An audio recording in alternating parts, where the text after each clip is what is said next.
Assalamualaikum warahmatullahi wabarakatuh. Halo teman-teman semua. Baiklah, hari ini kita akan membahas tentang etika dalam asesmen pendidikan. Secara umum, etika itu sendiri dapat diartikan sebagai pedoman atau acuan untuk mengatur perilaku manusia dalam bertindak. Menurut Burkhardt tahun 2010, asesmen ini sendiri harus mendukung perkembangan dan pembelajaran pada anak. Sedangkan menurut Macmillan tahun 2007 menekankan bahwa asesmen itu harus selaras dengan tujuan pembelajaran dan mengukur kemampuan siswa secara adil. Dalam dunia pendidikan, saat melakukan asesmen, etika itu sendiri sangat dibutuhkan agar dalam asesmen itu sendiri tidak ada hal yang dirasa akan merugikan atau hal yang tidak diinginkan akan terjadi. Dapat kita simpulkan etika dalam asesmen yang berarti kita, guru, atau tenaga pendidik harus menilai siswa dengan jujur, adil, dan bertanggung jawab. Penilaian yang kita lakukan tidak boleh memihak atau kita lakukan dengan cara curang dan tidak adil. Akan tetapi kita harus membantu siswa belajar dan berkembang.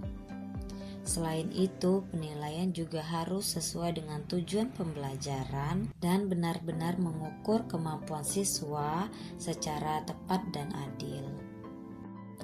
Etika dalam asesmen pendidikan itu sendiri merupakan prinsip moral yang menjadi acuan bagi guru dan pihak yang terkait dalam merancang, melaksanakan, menilai, dan menggunakan hasil penilaian terhadap anak didik secara adil dan menghormati hak dari anak didik itu sendiri.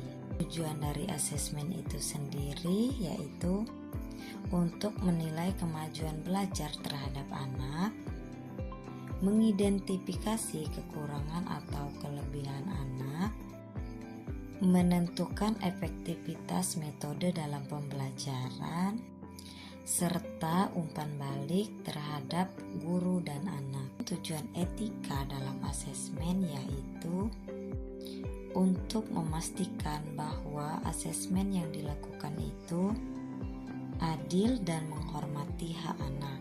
Etika ini sendiri mencerminkan moral yang dapat melindungi semua pihak. Adapun poin dari tujuan utama etika dalam asesmen yaitu yang pertama, menjamin keadilan, yang artinya mencegah tindakan yang tidak adil dalam penilaian. Yang kedua, menjaga keakuratan dan kevaliditasan hasil, yang artinya asesmen ini dilakukan dengan prosedur yang tepat. Yang ketiga, melindungi hak cipta anak, yang artinya hasil asesmen itu bersifat rahasia dan tidak untuk disalahgunakan. Yang keempat, meningkatkan penggunaan hasil asesmen. Yang kelima, memberikan umpan balik yang membangun.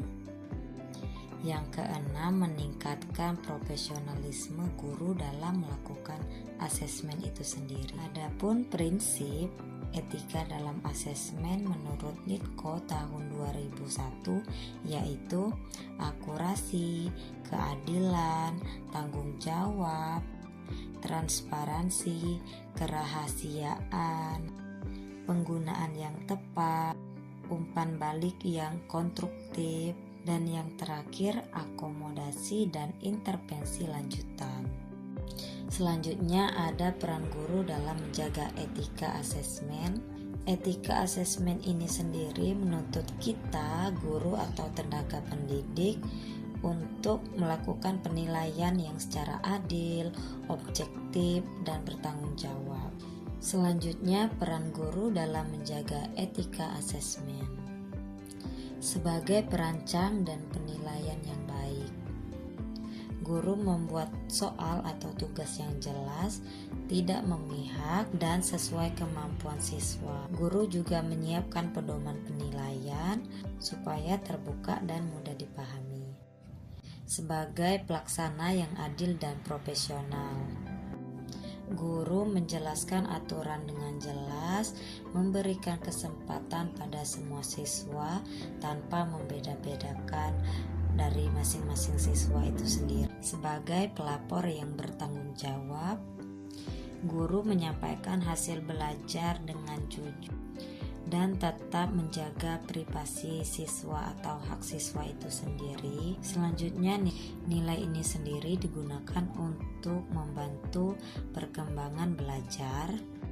Lalu guru menyampaikan atau berbicara dengan siswa atau orang tua dengan penyampaian yang baik. Adapun contoh dari pelanggaran etika itu sendiri, misalnya memberikan nilai kepada pihak yang tidak berkepentingan. Nah, maka hal ini adalah bentuk pelanggaran dari etika dalam asesmen.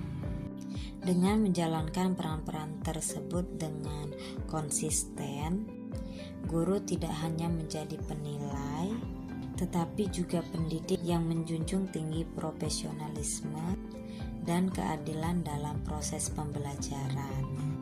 Baiklah teman-teman, itu saja pembahasan yang dapat saya sampaikan mengenai etika dalam asesmen pendidikan. Sampai jumpa di pertemuan selanjutnya. Terima kasih. Wassalamualaikum warahmatullahi wabarakatuh.